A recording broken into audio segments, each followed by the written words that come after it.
Okay. Right, comrades, can I just say first of all that I was in primary school for most of the 1960s and secondary school up to 1975, so I'm not responsible for anything that actually happened. But I'd like to start by just scrutinising the notion of 1968. And a lot of things get jumbled up in this discussion. 1968 as a year, the decade, the 60s, and something that's called the long 1968, or the long 1960s, which is usually seen as extending into the mid-1970s. Now,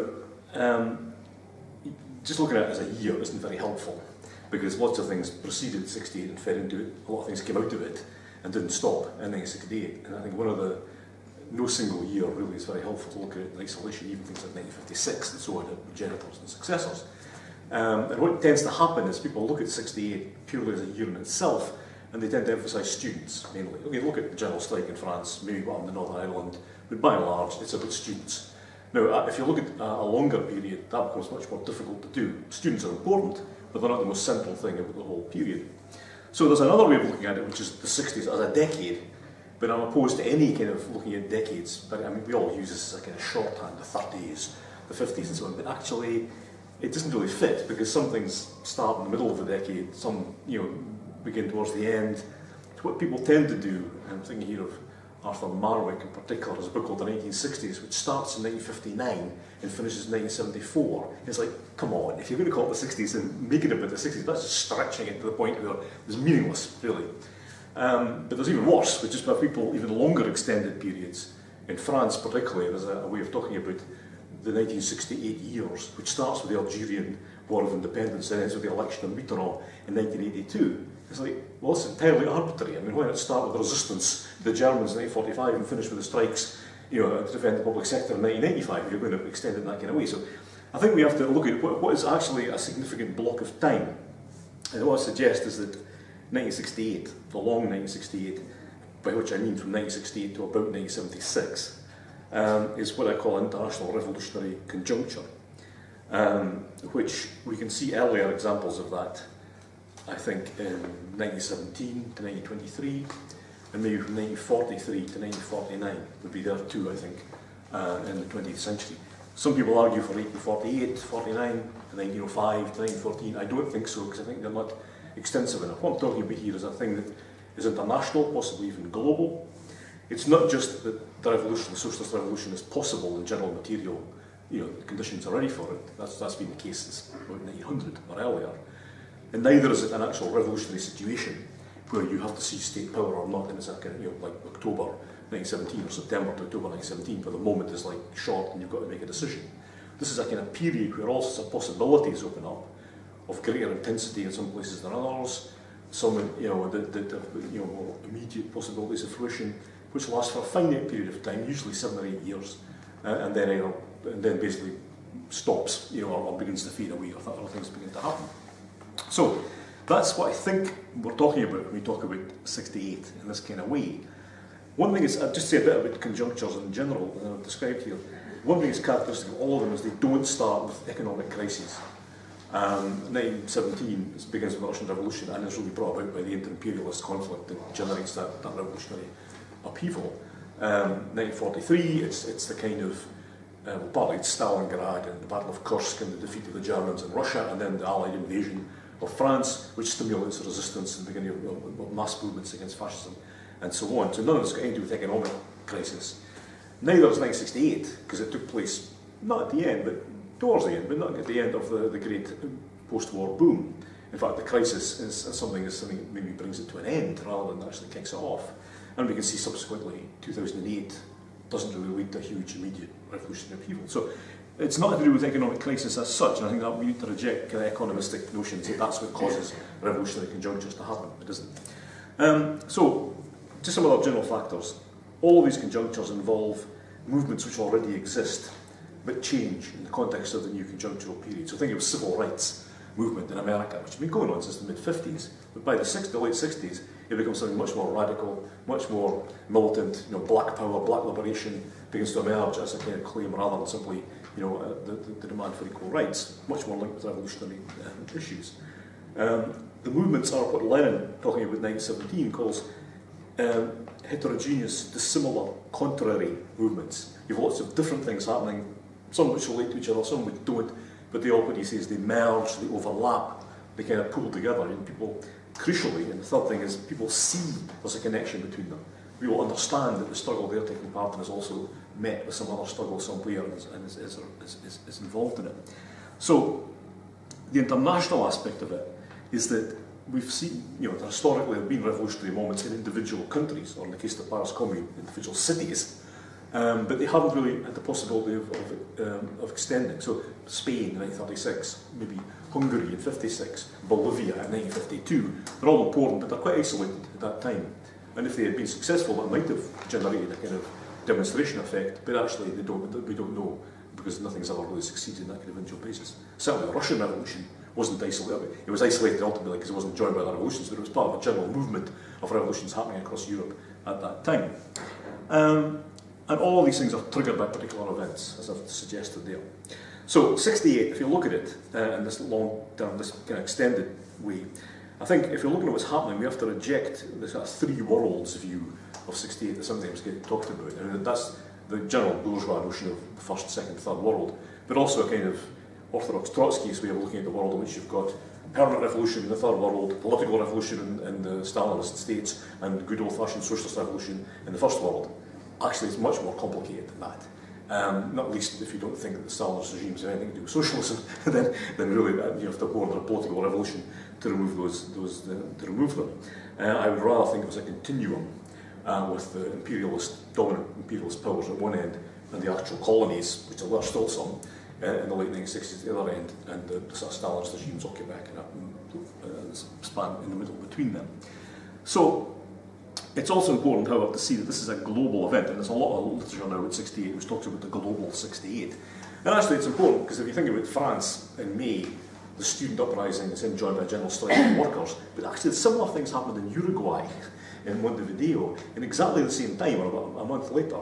Similar things happened in Senegal, in Dakar, about the same time as well. And these weren't inspired by France, because they were taking place almost simultaneously, but they involved quite a lot of the same kind of activity. The student detonation, the workers joining in, often the students being left to fight after a period of time on their own. So this is clearly a global phenomenon, and being produced by similar circumstances, even in the global south, the third world as it was called at this time. And also a lot of the straightforward class struggle takes place also in what we used to think about as the global south. It's not clear to me, for example, that the Cordobosa in Argentina, a massive working class uprising, is any less significant than, say, the Italian hot autumn, which both take place in '69. We tend to think about Italy, but actually Argentina was just as, in some sense, just as militant and just as significant. So we need to think about this globally. It is important to think, when we're doing that the overthrow of capitalism in the West, in the centre of the system, is also crucial. I mean, if it doesn't happen there, it won't happen, right? I mean, whatever important things happen in the third world, it has to be overthrown in the centre. It has to be overthrown in America, And so, in a sense, some of the books about Harman's book, for example, which I seem to be lumbered with his title for last time, is kind of says this. I'm going to talk about the first world because that's, simply where the central struggle is taking place, and there's an element of truth in that. That if it doesn't happen in Britain and the US and Germany and so on, then actually the system can ride it out. So we need to bear in mind that this is a global thing that's happening while the period lasts. Okay, so what's the context? Well, the context is the post-war boom. The most massive expansion of capitalism that we've ever known. It will never happen again, and that's a good reason for not treating the period from 1948 to 73 as a kind of typical period in capitalist history. I think it's all too often done, as people treat it as a kind of model of what capitalism should be like. In fact, it's not. It's completely exceptional and extremely odd in the way that it actually not just led to increased growth, but actually to increased welfare and so on for the working class in large parts of the world, including parts of the Stalinist world and some parts of the third world. So, two things characteristic about it: effective full employment in most places, and an increase in the social wage, the welfare state, housing, and so on. Now, I just want to do a bit autobiographical here because there's a tendency to sometimes exaggerate how marvellous things were in the 40s and 50s and 60s. I was born in 57, and the first 10 years of my life I lived in a two-roomed tenement in Aberdeen, privately owned, with an outside toilet, an outside washroom in which the woman of the house would go and actually wash their clothes and put them through a mangle to get the water out before they put them up on the line in the green next to the bomb shelter, which was still there from 1944 and 43, in which the men used to keep their tools. We didn't have a phone, we didn't have a fridge, we didn't have an electric cooker, we had a gas one, we didn't have a bath. If we wanted to get washed with this one of these aluminium things that you fill with water and you went to, or you washed with the sink. The outside toilet and everything. And I'm not saying this is a terrible situation, I had a very happy childhood, but if that was how people lived until the late 60s, or slightly beyond that. I mean, in the end, we got a council house because I turned 10, and the council rules were you couldn't sleep in the same room as a sibling. I had a sister, if you were in your teens. And we all four of us slept in the same room for 10 years, right? We had a bunk bed, mum and dad had a double bed next to us. So this is like, people would think that was unthinkable now, but nevertheless, that was kind of typical for a lot of the people I knew, and most of the people I knew at that time. It was really, in some ways, it was actually the very late 60s or into the 70s that people's conditions began to improve really significantly in terms of their living conditions and all that stuff. Okay, end of autobiography. So, in top of what you've got is a kind of period of growth, people's security, famously people leaving a job and going to another one, the next day it was easy to get a job. And that get a appeal of confidence that people had, that, well, I don't take any crap because I can go somewhere else and work. So that was one thing, feeding a kind of worker resistance or ability to meet demands. The other thing was something that we tend to think about in relation to the third world, but it's actually much more general, which is uneven and combined development. And particularly in this context, having people coming from the countryside into the town, coming from rural or peasant or rural communities or very small towns into the factories and into urban life in a way which actually has a kind of detonative effect on them regardless of where you originally came from. This is true in Italy. Significant movement of people from the Mezzogiorno, the south, into the Turin, into the car factories. It's also true in France. And it's an important factor, I think, in the explosion of '68. Because we tend to think of Russia or the third world as where uneven combined development happens, but actually it happens in Europe until this period really is the last period where it happened. It's obviously still happening in China. So that's significant. And finally, the existence of the revolutionary left in a way that was possible to influence events in some way. Don't exaggerate this. Most of the groups were still very small in '68, but some of them had thousands of members rather than hundreds. And certainly what had happened in '56, the Hungarian Revolution, the crisis of Stalinism, had enabled the groups to grow to a reasonable size because they had something sensible to say about what had gone wrong in Russia and all this kind of stuff. And so there was the basis of that, and particularly here in America and Germany and France itself. And depending who the groups were, if they were kind of Trotskyists or unorthodox Trotskyists like the International Socialists were in Britain and so on, there was more likely a sensible explanation than if you're a Maoist, for example, or a Guevarist. A peasantry being in short supply in Essex and Illinois to float amongst, and so on. So I mean, a lot of the politics depended on who was there, and who had some thing to say. But certainly, in a number of countries in Europe, there were reasonably sensible Trotskyist groups analysing the situation. Okay, so what were the components then of this great explosion? I think I want to divide this into two. One group seems to be mainly about the third world and mainly about all the backward areas of Europe, and usually involve once for all kind of transformations of regime or type of state. So first of all, you've got the overthrow of the remaining ancien regimes, most of them in Asia, in Africa and the Middle East. So King Idris in Libya, Haile Selassie in Ethiopia, been overthrown by military coups, which are basically the Nasserite model established in Egypt in the early 50s. You've got the final struggle against actual, this is part of the same component I think, the final struggle against actual colonies, most of which, if you leave aside occupied Palestine, most of which are actually in Africa. So Angola, Mozambique, Guinea-Bissau, the Portuguese Empire effectively in Africa. And that the overthrow of these regimes, mostly by communist-led guerrilla movements. And sort of the Middle East, the British presence east of Suez, and what is now the United Arab Emirates, is a kind of preemptive attempt to head off this kind of revolution by consolidating those and the British pulling out but maintaining a close connection obviously with those regimes. So that's one thing. Second thing is the kind of guerrilla struggle against post-independence actual bourgeois regimes, which are of course supported by the USA, and that's particularly Indochina, and so Vietnam, the unification of Vietnam, but also Laos, Cambodia, and so on. This is the fulcrum of this kind of struggle. It's not just in Indochina, obviously there's similar things happening in Latin America, usually to catastrophically no effect. I mean, think of FARC, you know, fights for 40 years in Colombia with absolutely no sense of taking over the country at all, and eventually gives up and becomes a conventional political party, as it happened recently. But in Indochina, in a sense, the Americans' intervention opened up the possibility of overturns in Cambodia and Laos, which eventually happened, as well as the unification of the state itself. Third, you have the developmental crisis in the actual Stalinist regimes itself. Like, okay, we've established the basic development, industrialization and so on, but the hell do we do now? This is in China and in Czechoslovakia particularly. Poland is slightly different, there's something slightly different happening there. But certainly, Czechoslovakia and China, you have the kind of sections of the leadership of the Stalinist state pulling in the working class or elements of the popular classes into an internal party factional struggle, and that getting out of hand. You know, particularly in China, the Red Guards, you know, the idea that, well, they make their own demands, and they're ruthlessly crushed, of course, by Mao. Contrary to the fantasies of Western Maoists, you know, they're brutally crushed as soon as they attempt to do this. Czechoslovakia is slightly different because it's a Russian invasion, but nevertheless, it's kind of an internal struggle within the party, leading to a kind of greater insurgency from below. Fourth, you've got the struggle for democracy in the authoritarian regimes of Southern Europe. So that's basically Greece, Portugal and Spain. In most of the cases, these are interwar regimes. In Greece, it seesawed back and forth between democracy and various forms of dictatorship, but essentially the same kind of regime, all in the Mediterranean, quite close to each other, a kind of anomaly in Europe, which is supposed to be about democracy, freedom, blah, blah, blah. These are kind of not fascist, but certainly hardcore authoritarian Catholic military regimes, again, comparable to some of the ones in Latin America.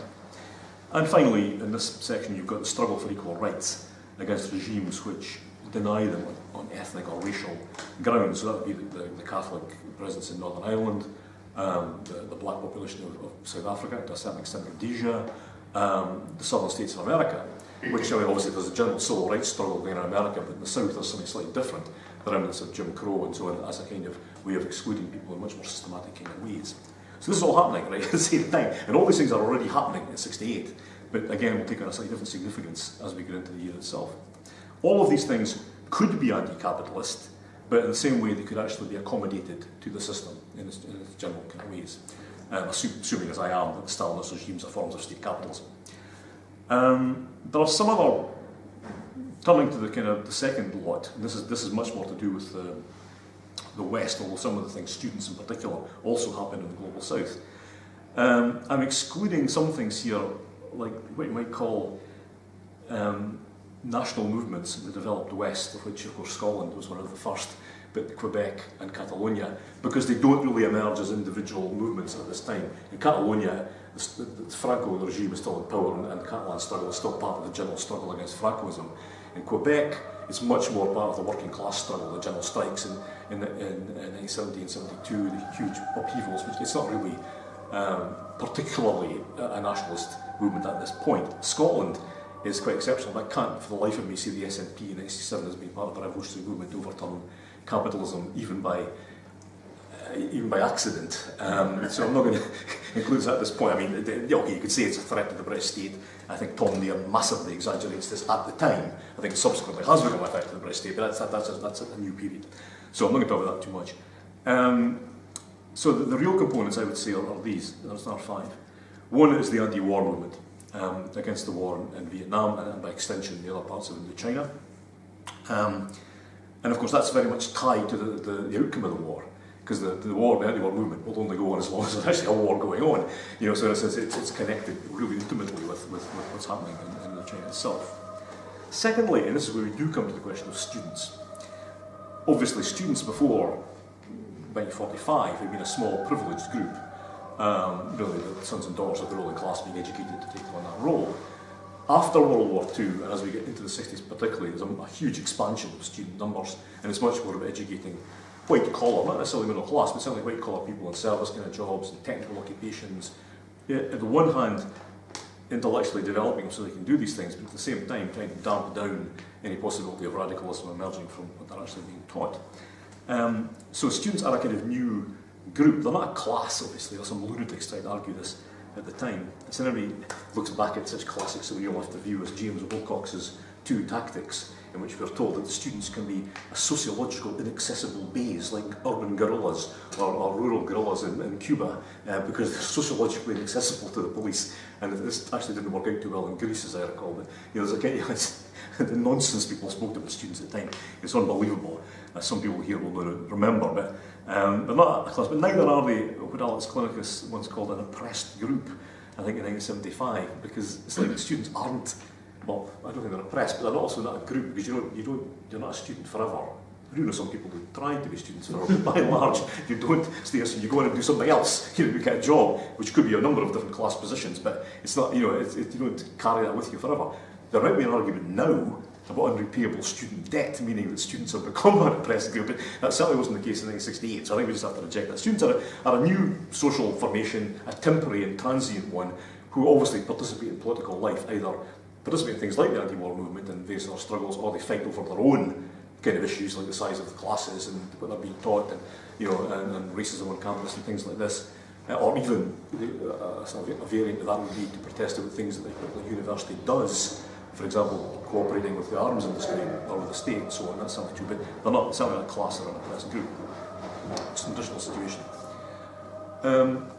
So, the third group here would be movements against oppression.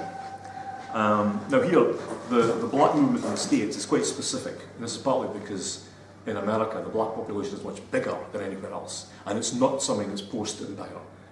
People moving in at the end of World War II, there's massive movements in Britain, particularly in France, from the former imperial areas. It's not that. The black people in America have been there since the days of slavery. They're much bigger, it's about 16% of the population, compared to about 2% or 3% of the black population in Britain at this time. So the black struggle in America is actually quite distinct from any other of the struggles of people of colour at this point. The real, I suppose, generalisable movement or struggle against oppression is actually the women's liberation movement, which gets going really towards the end of '69 in Britain, earlier in the States. And that's the kind of main one throughout this kind of period. The gay liberation movement obviously kicks off again at the very end of the 60s, beginning of the 70s, but just generally because of the numbers involved, it's less significant than the women's movement. But I do think it's important that we don't read back our current fixation on identity politics back to this period here. That wasn't the dominant thing. That's why it's the women's liberation movement, not the women's movement, the women's identity movement or something. The fourth, and this is much more amorphous, is the kind of counterculture, the underground. Now, here, it's important that we don't fall in for bullshit about generation gaps and such like. Clearly, parents and children always fight with each other over different issues, but there seems to me to be a kind of once-for-all shift that takes place in people's attitudes somewhere between the end of the Second World War and the mid-60s in terms of sexuality, in relation to drugs, in relation to how you live and the kind of relationships you have. In a way, it's almost like the kind of the superstructure, catching up with the base. And since we've had this development, prosperity or relative prosperity, in a way, increased security for working class people, as far as that's possible within capitalism, but still really, really conservative social structures. Now, it's true in America, obviously, in the USA, like McCarthyism and all that kind of stuff in the 60s. It's also true in Britain. I mean, I forget who said it, was Anthony Howard, that 1945 was the greatest conservative restoration since 1660, meaning that the values that were, even though the welfare state was being created, the actual values that were being created were actually really, really conservative. Women being kicked out of the factories.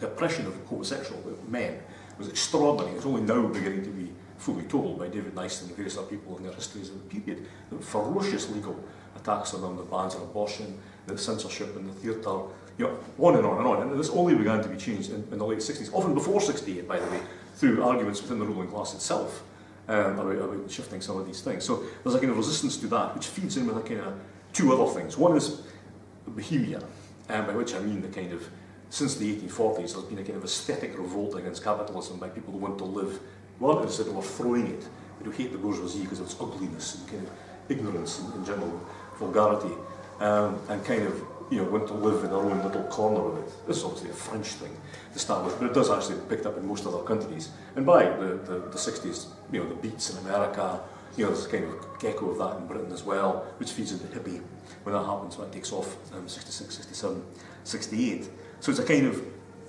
in a way, that merges or coexists with the revolutionary left and with some of the bigger social movements, but sees its role as being slightly separate from it. And if you read, as I've had to do, loads of autobiographies of some of these people from the 1960s, you know, they're kind of, yeah, we went to the demonstration, but we didn't want to chant, you know, Ho Chi Minh, so we chanted hot chocolate, drinking chocolate instead after an advertisement. You know, really, this did happen. You know, there's kind of people just, you know, hey, let's be wacky and kind of, you know, and patel the bourgeoisie in this kind of way.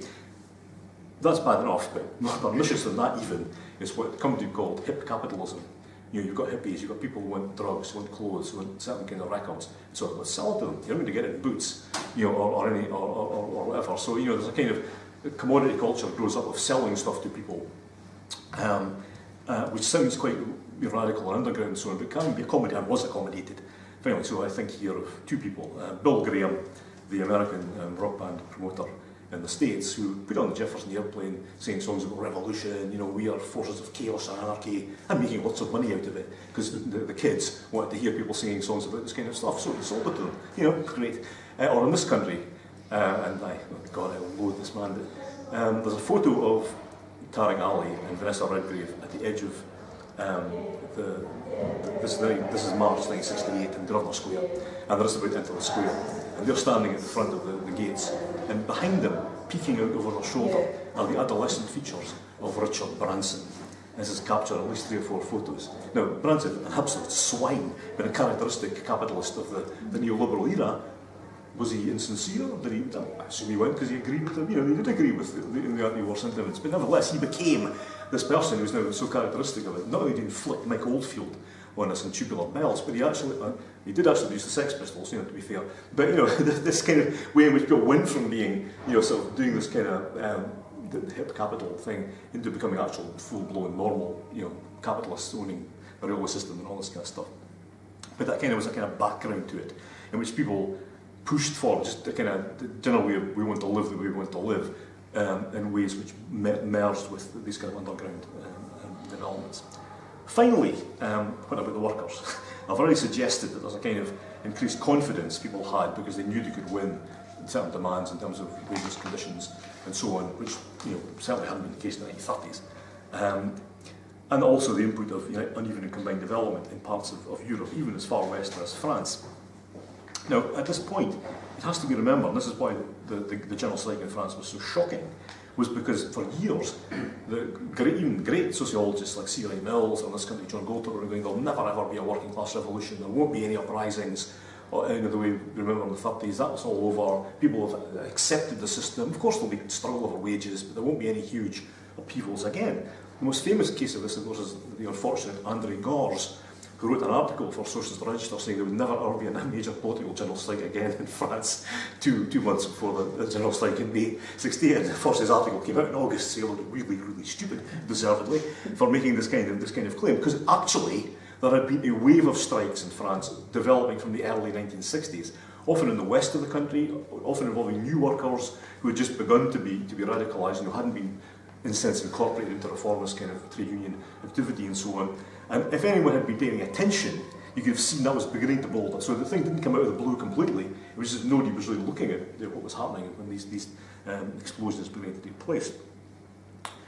Behind all that, there's the beginning of a slowdown in the economy. The real crisis didn't emerge until 1973, but from '66 you begin to see a kind of gradual slowing down of growth and people beginning to pick up and say, well, wait a minute, there's problems here, which is why you began to get anti-trade union legislation proposed by the Labour government in this country as early as '69, because people saw trouble emerging on the horizon, although it wasn't yet fully clear how that was going to take. Okay, so this is the kind of, all things are all kind of overlapping and merging in lens terms with each other. What triggers the thing is really 2 things. Sometimes it's stated as being 3, but I don't think it's 2. One of them was the Tet Offensive. The National Liberation Front in Vietnam launched an offensive on Chinese New Year at the end of January '68, and this got as far as Saigon. Now this shattered everybody's, in the American ruling class for a start. They've been telling everybody they're on the verge of victory, the gooks would easily be smashed and so on, and they managed to break through all these lines, got into the capital city of the south, you know, and so everyone, oh my God. It wasn't just the ruling class that was shocked, the left was shocked, as far as I can see. As I said, it was only 9 at the time, but from what I can read of the biographies and so on, people are watching it on TV going, oh God, we're winning, you know, because the left is used to kind of heroic defeats, and Tet was a defeat ultimately, but nevertheless, it was like, oh my God, they managed to do this to the Americans, they managed to push back what's not possible, and that in itself detonated, or at least intensified the actual demonstrations, the anti-war demonstrations, particularly in Britain and the States. The second thing, of course, was May itself in France, the student uprising in Paris, and then the general strike, which at that point was the biggest general strike in history, including even more than the one in Petrograd in 1917, that accompanied the Russian Revolution. But partly just because the students had taken place, but because the working class had taken place in this kind of strike in a way that people had been writing off, like Gors had, for years and decades beforehand. The third thing that's usually brought in here is Prague, the suppression of the Prague Spring in Czechoslovakia. I don't think that was as important. My reading of this is that that had already happened in '56 in terms of Hungary and Poland and the revolutions about Stalin. So nobody was really going to be shocked anymore that the Stalinists would invade and try and stop the reform movement happening. So people, obviously it was important, but I don't think it was kind of one of these, you know, let's mobilise because there's some shocking new development taking place at this point. I mean, the actual events, and those are the three of the important events of the year. The explosion of the civil rights movement in Ireland would be the other one, especially in the British context. And it drew in a number of influences, I'll see. So, okay, so the thing what's important about all is the connections between them. I'll be not 10 minutes. The connections between them. And I want to give one example of how these things connected up. First of all, starting in Africa and the struggle particularly in Angola and Mozambique against the Portuguese Empire. So, first of all, the victory of what people knew was going to be the victory of the MPLA and the other lot, whose name will lose going on, but in those two countries, thank you, had a feedback into Portugal itself, because a group of leftish officers decided that the regime had to be taken out because of its catastrophic failure, you know, and the disaster that the war in Africa was causing. So they have a coup, quite normal in these parts of Europe or Latin America, but it actually kicks off the Portuguese Revolution, huge popular insurgency coming up from below and so on. So that's one impact. The second is in Africa itself, because particularly in Mozambique, there was a kind of impact from the impending victory there in Rhodesia, or as we know, as Zimbabwe used to be called, where also a guerrilla war was being led by Mugabe at this point. And so that gained a kind of impetus from the fact that there was a victory impending, had happened in Angola, and Guinea-Bissau was about to happen in Mozambique, strengthens the kind of guerrilla struggle there against the white regime. Okay, at this point, however, the Americans would normally, this is the third connection, the Americans would normally intervene, right, because that's what they would do in Latin America and various other places. But there's a problem, and that's Vietnam, because Vietnam has meant the huge discontent, disaffection amongst the troops, including particularly the black troops. So Henry Kissinger goes, right, we'll send some troops to Mozambique to fight the liberation forces there. A person who's actually Colin Powell said to him, so Henry, are you going to send them with guns, loaded guns or not? And Kissinger, of course, thinking, well, beware, because they'll probably turn the guns on their officers before they turn them on the people they're supposed to be fighting. No troops are sent from America to Mozambique or any part of Africa at this point. The Americans then go, this is because of the resistance to the war from within the army itself. Americans then go, okay, we'll get the South Africans to go and do the dirty for us in terms of these states. So the South African troops go in, and they are met by intense resistance by the black forces there, and also by troops in Cuba who come in to support them. South Africa is defeated, which again is a fourth effect, because the defeat of the South African troops in South Africa itself leads to, or at least contributes towards the great insurgency in the townships and in Soweto and the resistance to the imposition of Afrikaans, which is happening at this time. So these connections, I mean, that's one example, but how you can see how these things are all knotted together, and actually with real effects, not just kind of ideological effects, but actual real impacts in how politics is spanning out in a global way across the third world and the first. Or others we could think about. I mentioned Northern Ireland. Here there's two influences. One is the civil rights movement in the States, but the other is the rebellion in France. And Bernadette Devlin, as she was then, if you read her autobiography, The Price of My Soul, came out in '69 in Pan Books, if anyone wants to get it in the book selling. She's saying, oh yeah, we learned a lot from these things. And people from France came over to Belfast to speak to us about our street fighting techniques, because they were really excited by the film of us fighting the British Army or fighting the police in Northern Ireland, and wanted to know how we were so good at it, we would learn all this stuff. She also says at one point, "Oh God, I was so sick hearing about the Sorbonne." And so we want to hear about the Divis Flats, we want to hear about bloody Sorbonne, you know. But so there's a kind of way in which people are, okay, this is our thing. We don't just want to be, you know, feel that we're kind of pulled in behind events elsewhere, or simply a repetition of those things. But clearly we're influenced by this. One final thing, in America, at Lordstown, car plant in Ohio, great strike wave in 73. By people who'd been influenced by the counterculture, wearing those kind of clothes, feeling the resistance to alienation and so on, and go on strike, not for wages, but against the speed of the line, against the kind of the way in which they're forced to work harder and faster in terms of actually making the cars themselves. One of the leading shop stewards there described this as the Woodstock of the working man. Perhaps women were involved as well, but nevertheless, you know, the idea that, you know, that this is the kind of, that there's a connection with the counterculture, and this is what we're doing, expressing it in this factory. However, it wasn't all positive influences. I've already mentioned Maoist fantasies. In France particularly, people seem to have a kind of bizarre alternative universe view of what was happening in China. You know, the Bordeaux relation was actually going on in China, but has this kind of fantasized, you know, version of it. But at least most Maoists didn't actually try and set up guerrilla warfare in Glasgow, or there might have been possibilities of this. They set up quasi-Stalinist kind of parties, as you'd expect. Guevarist kind of politics have had a much more disastrous effect, as far as I can see. If you think about the Weathermen, the States, or a number of the kind of armed groups that set up in Germany and Italy, disastrously, you know, in every respect. And not just in Europe. Guevarism was catastrophic in Latin America. I mean, nobody was able to reproduce the Cuban experience. You would assume that was a positive thing, you know, and Guevara died trying to impose it in situations where it simply wasn't appropriate, and where the ruling class had learned what happened in Cuba. I mean, they're idiots. I mean, they do actually learn from history, even if we don't. You know, they saw how they were able to take over in Cuba and made sure there wasn't going to happen again. So this, you know, there were problematic connections being made as well as useful ones. So the ending, what happened? Here, there were actual defeats. I mean, I think it's important. Looking back to my records, I came across, I think it was the second issue of the Socialist Review from 1978, and there's loads of commemorative articles in it about 68 from David Witchery and Tariq Ali and Chris Harman.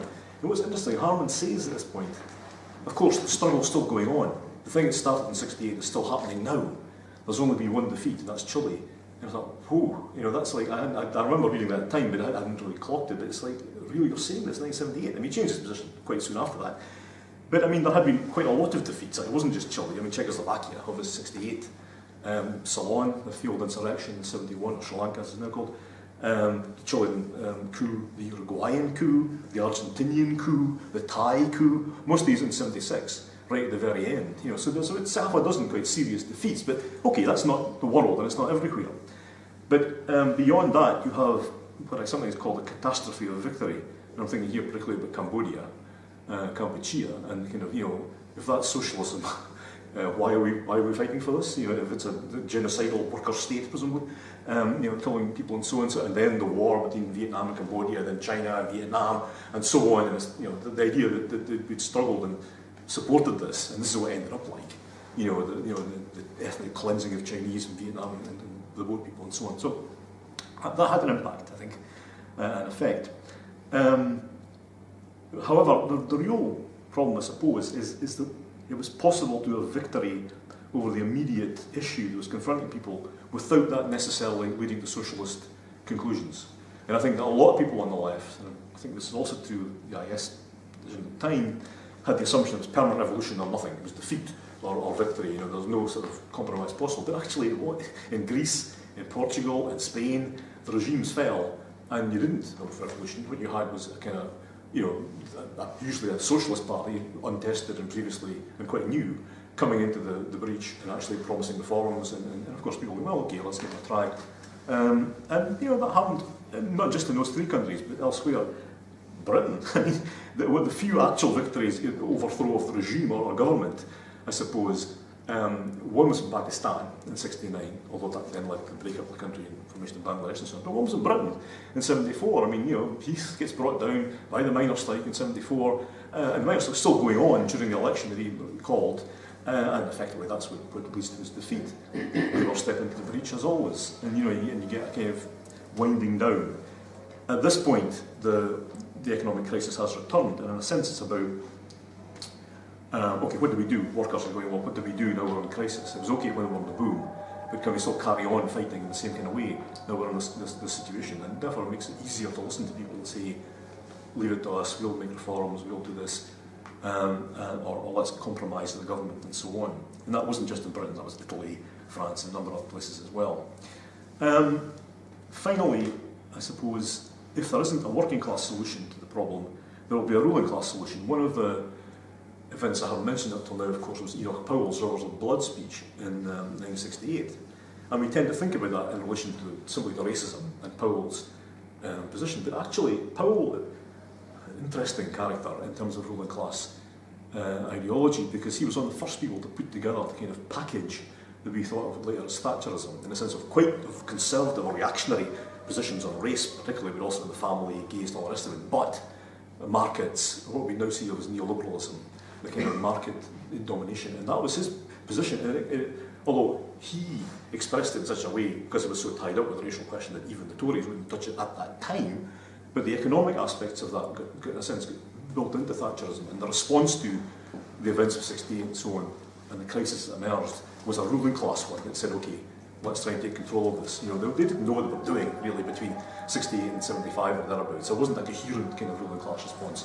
From about the middle of the decade there was, and that's the response that we now think of as neoliberalism. Okay, just to conclude, why haven't we had a similar period since? I think it's a really important question that the left has to ask itself. We can see there's been regional upheavals like 1989 in Eastern Europe, obviously, or 2011, the Arab Spring.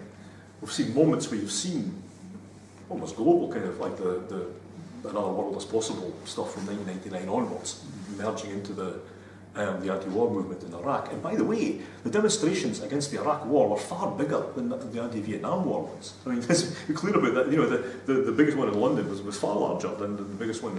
So there wasn't social forces there, you know, but somehow it never connected into a kind of totally global kind of thing.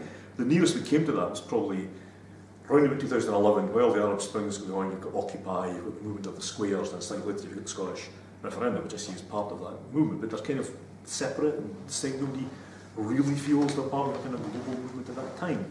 So it hasn't happened, and I think we need to ask why. And also I think we need to say, well, what would it be like? What would the components of a similar type of process be now?